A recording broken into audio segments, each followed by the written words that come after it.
Hello friends, good morning, जय स्वामीनारायण। स्वागत है તમારે એક નવા બ્લોગમાં। આજે આપણે બ્લોગિંગની શરૂઆત 10 વાગ્યાની થાય છે, એ પણ રસોડામાંથી। અને આજે તો ઓર્ડર છે, આજે કાંઈ ઓર્ડર નથી અમારે આખો દિવસ। અમારે પણ કેરીનો અથાણો બનાવવાનો છે આજે ને। તો ચાલો આખો દિવસ આપણે ટિફિનમાં શું બનાવ્યું હું તમારા સાથે શેર કરીશ। વિડીયો છેલ્લે સુધી જોજો અને જો ફ્રેન્ડ તમને અમારા વિડીયો ગમે તો લાઈક શેર સબસ્ક્રાઇબ કરી દેજો। અમારે ઓર્ડરનું કાંઈ નક્કી નથી હોતું, ગમે તે ઓર્ડર આવી જાય। આજે વરસાદી જેવું વાતાવરણ છે બહાર, હું તમને બતાવું। પહેલાં તો અહીંયા ભાત બફાઈ ગયા છે, એ બતાવું હું તમને। જોઈ શકો છો અહીંયા સરસ મજાના ભાત બફાઈ ગયા છે। ઘડિયાળમાં 10 વાગી ગયા છે। અહીંયા ભાભી અમારે સુધારી રહ્યા છે સલાડની તૈયારી। અને ગામડેથી તુવેર પણ આવેલી છે, તો નમુ માટે આપણે ટિફિન બનાવવાનું છે, કેમ કે આજે એક જ ડબ્બો ટિફિન નમુને લીધો છે, 2 ડબ્બા ટિફિન નથી બનાવી આપ્યું મેં। આજે દેવા જશું તો અમારે એકાદ ભાઈને મોકલશું। અને કપડાનો તો અમારે અહીંયા ઢગલો ધોબીઘાટમાં કપડાં હોય ને એમ જુઓ, અહીંયા ક્યાંય તમને જગ્યા છે આટલી જ જગ્યા। આવું કાંઈક વાતાવરણ છે, તમારે અહીંયા કેવું વાતાવરણ છે કોમેન્ટમાં કહેજો, બરાબર। જુઓ વરસાદી જેવો માહોલ થઈ ગયો છે, એ કપડાં સુકાય છે અમારે। તો ચાલો હવે આપણે આજે શાકમાં શું બનાવવાનું છે। આજે શાકમાં તો આજે અમારે શાકમાં ટીંડોળાનું શાક બનાવવાનું છે। તો ચાલો બનાવીએ આપણે ટીંડોળાનું શાક। ફ્રેન્ડ્સ અત્યારે હવે હું ટીંડોળા બટેકાનું શાક બનાવી રહી છું। પછી ફરીથી મારે બટેકાનું શાક પણ બનાવવાનું છે। 2 ટિફિનનો ઓર્ડર છે, એમાં બટેકાનું શાક દેવાનું છે। અને અહીંયા જોઈ શકો છો અત્યારે આપણે ટીંડોળાનું શાકનો વઘાર કરી રહ્યા છે, અને આ બાજુ ચા બની રહી છે। અમારે જે હમણાં ભાઈ ઉઠે ને એમને ચા પીવી છે, તો અહીંયા ચા પણ ઉકળી રહી છે સાઈડમાં। આ બાજુ ટીંડોળા બટેકાનું શાક થઈ ચડશે જેવામાં હું અત્યારે દાળનો વઘાર પણ કરી લઈશ। તો પહેલાં ટીંડોળા બટેકાના શાકનો વઘાર કરી લઈશું, લાવો। તો ચાલો ફ્રેન્ડ્સ, આ બાજુ હવે ટીંડોળા બટેકાનું શાક ચડી રહ્યું છે, અહીંયા અત્યારે હું દાળનો વઘાર કરી દઈશ। આ બાજુ બટેકાનું શાક પણ બની ગયું છે, ટીંડોળા બટેકાનું શાક પણ છે અને બટેકાનું શાક પણ છે। અત્યારે હું દાળનો વઘાર કરી રહી છું। તો ચાલો ફટાફટ હવે આપણે દાળનો વઘાર કરશું। અને નીચે લોટ બંધાઈ રહ્યો છે। આજે તો અમુક પેલો લોટ માંથી 11 વાગ્યામાં, એટલે લગભગ 11:30 સુધીમાં રોટલી થઈ જશે અમારે, એવું લાગે છે। ઉતાવળ રાખે થોડું, બરોબર બનાવવામાં। આજે ક્યાંય જવાનું માર્કેટમાં જવાય તો જઈ આવે। કેરી સુધારવાની, અથાણું બનાવવાનું છે, એટલે કેરી પાકી જશે મારે। ઈસ્ટર્ન અથાણું બનાવવાનું છે, ઈસ્ટર્ન કેરી કટિંગ કરીને। 2-3 દિવસથી કેરી આવી, પણ 2-3 દિવસથી ટાઈમ નથી મળતો। 3-4-5 ટિફિનનો ઓર્ડર આવી જાય વચ્ચે, એટલે ટાઈમ નથી મળતો। એટલે આજે તો નથી કાંઈ કોઈ ઓર્ડર, એટલે બનાવશું આપણે, બરાબર।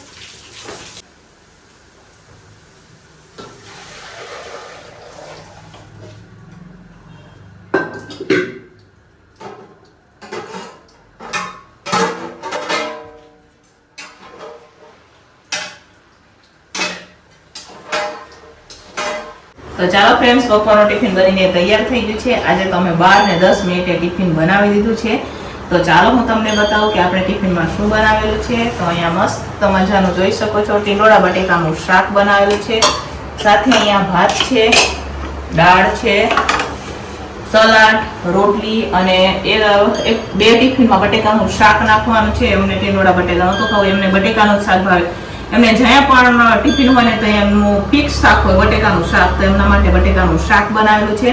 ભાત 2 ટિફિનનો ઓર્ડર અત્યારે આવેલો છે, તો ભાત થોડાક આપણે બનાવવા પડશે, કેમ કે ભાત ન થઈ રહી, અમે થોડું માપે જ બનાવીએ। જ્યાં આપણો ટિફિન હોય ત્યાં આપણે પછી એમ થાય કે હવે શાક ને એવું વધશે તો બનાવી દઈએ, બાકી નથી બનાવતા, બરોબર। કેમ કે અમારે ફિક્સની ટિફિનો હોય ને, અમારે 12:30 સુધીમાં બધી ટિફિનો ભરી દેવાની હોય, તો 12:30 તો નથી થયા, 15 મિનિટ બાકી છે। તો ચાલો હવે ફટાફટ ટિફિનો ભરી દઈશું અને મળીએ પછી તમને થોડીક જ વારમાં। તો ચાલો ફ્રેન્ડ, સાંજના 4:30 થઈ ગયા છે। બપોરે તો ટિફિન ભરીને એટલું કામ હતું ને, આજે તો ભાત ઘટી ગયા હતા, તો ભાત ફરીથી બનાવ્યા હતા। પછી શાક પણ પૂરું થઈ ગયું, શાક પણ બનાવ્યું હતું, તો વિડીયો તો કાંઈ ઉતારવાનો ટાઈમ નહોતો મળ્યો આપણને। તો હવે સાંજના 4:30 થઈ ગયા છે। તો સાંજના ટિફિનમાં આપણે ભાખરી ને ભાજી દેવાની છે। પહેલી વાર અમે ટિફિનમાં આવું મેનુ બનાવે, ભાજી બનાવીએ ત્યારે અમે જનરલી કામ દેતા હોય, આજે ભાખરી ભાજી બનાવીએ, બરાબર। તો વિડીયો છેલ્લે સુધી જોજો અને જો તમને અમારા વિડીયો ગમે તો લાઈક શેર સબસ્ક્રાઈબ કરી દેજો.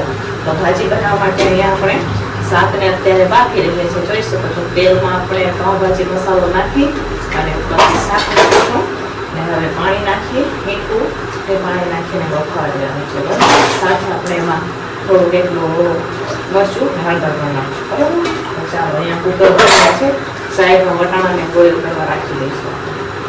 તો બનાવીએ આપણે ભાજી, ભાખરી ભાજી પણ કહેવાય. તો ચાલો ફ્રેન્ડ્સ, અત્યારે હવે આપણે બનાવી રહ્યા છે ભાખરી. તો જોઈ શકો છો આમાં આપણે ઘઉંનો જાડો લોટ આવે ને એમાં આપણે મીઠું અને તેલ નાખી અને સરસ મજાનો અત્યારે મોણ આપી રહ્યા છે. જોઈ શકો છો તમે. પછી આને પણ થોડો થોડો કરીને જ આપણે લોટ બાંધશું.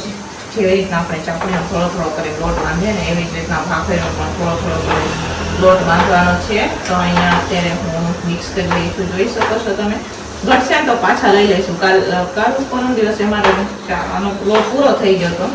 અમે ભાખરીમાં ને ચાપડીમાં સરખો જ લોટ વાપરીએ, એટલે બેમાં વપરાય ને એવો જ લોટ અમે દળાવીએ. બરોબર, જેથી અલગ અલગ દળાવવો પડે. એટલે જ્યારે અમે ભાખરી અને ચાપડી બનાવીએ ને ત્યારે સેમ લોટ છે અમારે. તો ચાલો, મસ્ત મજાનો અહીંયા હવે આપણે તેલ ને મીઠું ને મિક્સ થઈ ગયું છે. હવે આપણે થોડો થોડો લોટ કરી અને ભાખરી બનાવશું. અહીંયા બે આપણે તાવડીમાં તપહાટું રાખી દીધી છે. હવે ફટાફટ બનાવે બે ગેસ ઉપર આપણે ભાખરી. તો ચાલો ફ્રેન્ડ્સ, અહીંયા બે ગેસ ઉપર આપણે ભાખરી બનાવવાનું ચાલુ કરી દીધું છે. જોઈ શકો છો તમે. પણ આજે થોડોક છે ને પવન બહુ આવે તો જુઓ ગેસ હરકો નથી. મને લાગતા સુધી પાછું ઊભું ભાખરી બનાવવી પડશે એમ લાગે છે, કેમ કે પવન આ બાજુથી એમ જાય છે તો ભાખરી સરખી શેકાતી નથી. તો પાછું ઊભું થવું પડશે એમ લાગે છે મને. તો જોઈએ હવે આ પહેલા ભાખરી શેકાઈ જાય ને પછી ગેસને ઉપર લઈ લઈએ, કેમ કે પવન જ આમ તેમ જાય છે તો પછી ભાખરી નહીં શેકાય ને વાર લાગશે પછી આપણે ભાખરી બનાવતા. બરોબર, ફટાફટ ભાખરી બની જાય ને, નહીં તો મોડું થઈ જાય પાછું. 5:30 જેવું થવા આવ્યું તો 6:30 સુધીમાં ભાખરી બની જાય તો વાંધો ન આવે. બરોબર, તો ચાલો ગેસને ઉપર ચડાવીએ અને એક ભાખરી શેકી નાખીએ આપણે. પછી ઉપર લઈ લે, ઉપરથી બધું લઈ લે એટલે. તો ચાલો ફ્રેન્ડ્સ, ફાઇનલી અહીંયા ભાખરી બનીને તૈયાર થઈ ગઈ છે. ઉપરની ભાખરી થોડીક નાની છે અને નીચેની ભાખરી આપણે થોડીક મોટી બનાવેલી છે. જોઈ શકો છો તમે. તો અહીંયા બધી ભાખરી બનીને તૈયાર થઈ ગઈ છે. હવે લાસ્ટમાં બે ભાખરી શેકાય છે.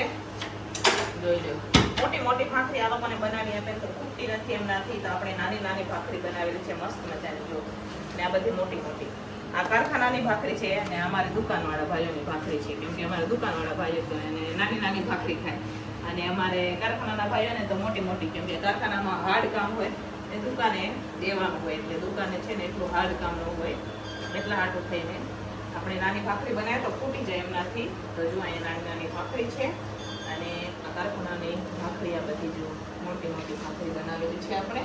અહીંયા બે ભાખરી શેકાઈ રહી છે, જોઈ શકો છો તમે. અને પછી અમારી ભાખરી હું પછી એને બનાવીશ. અત્યારે હવે ભાજીનો વઘાર કરી લઈશું. તો ચાલો, હવે ભાખરી બની ગઈ છે, હવે ભાજીનો આપણે વઘાર કરીશું.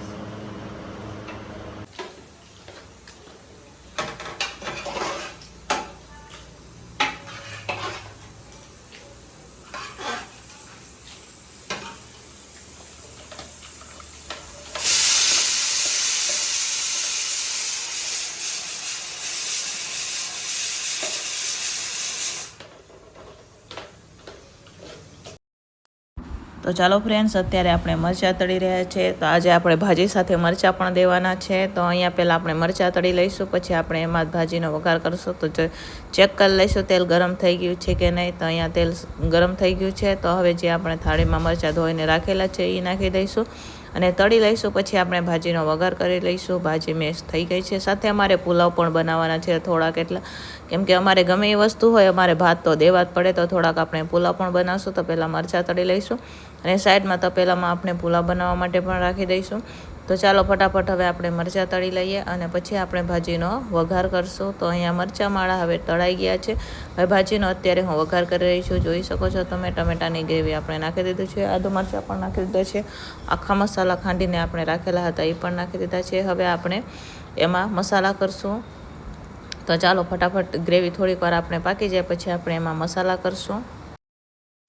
તો ચાલો ફ્રેન્ડ્સ, ભાજીનો વઘાર થઈ ગયો છે. જોઈ શકો છો તમે મસ્ત મજાની આપણે હોટલ જેવી ભાજી બનીને તૈયાર થઈ ગઈ છે. અત્યારે હું સાઈડમાં બીજું કામ કરી રહી છું અને ભાભી અહીંયા જોઈ શકો છો ભાજીને મિક્સ કરી રહ્યા છે. તો ચાલો ફટાફટ હવે ભાભી કરશે અને હું સાઈડમાં પુલાવ બનાવવાની આપણે તૈયારી કરશું. તો અહીંયા ભાજી બનીને હવે તૈયાર જ થઈ ગઈ છે. નીચે ઉતારીને ઉપરથી આપણે કોથમીર નાખવાની છે ને ઉપરથી થોડોક એટલો આપણે વઘાર કરવાનો છે. તો ચાલો ફટાફટ હવે આપણે પુલાવનો આપણે તૈયારી કરીએ અને ભાજીને સાઈડમાં ઉતારી લઈશું. તો ચાલો ફ્રેન્ડ્સ, અહીંયા મરચાં પણ તળાઈ ગયા છે અને ભાજી પણ મસ્ત મજાની બની ગઈ છે. સાથે પુલાવ પણ બનીને તૈયાર થઈ ગયા છે. તો સાંજના ટિફિનમાં આપણે ભાજી, ભાખરી અને પુલાવ બનાવેલા છે. આ મેનુ પહેલી વાર અમે બનાવેલું છે સાંજના ટિફિનમાં. તો ચાલો, સાંજનું ટિફિન બનીને તૈયાર થઈ ગયું છે. જોઈ શકો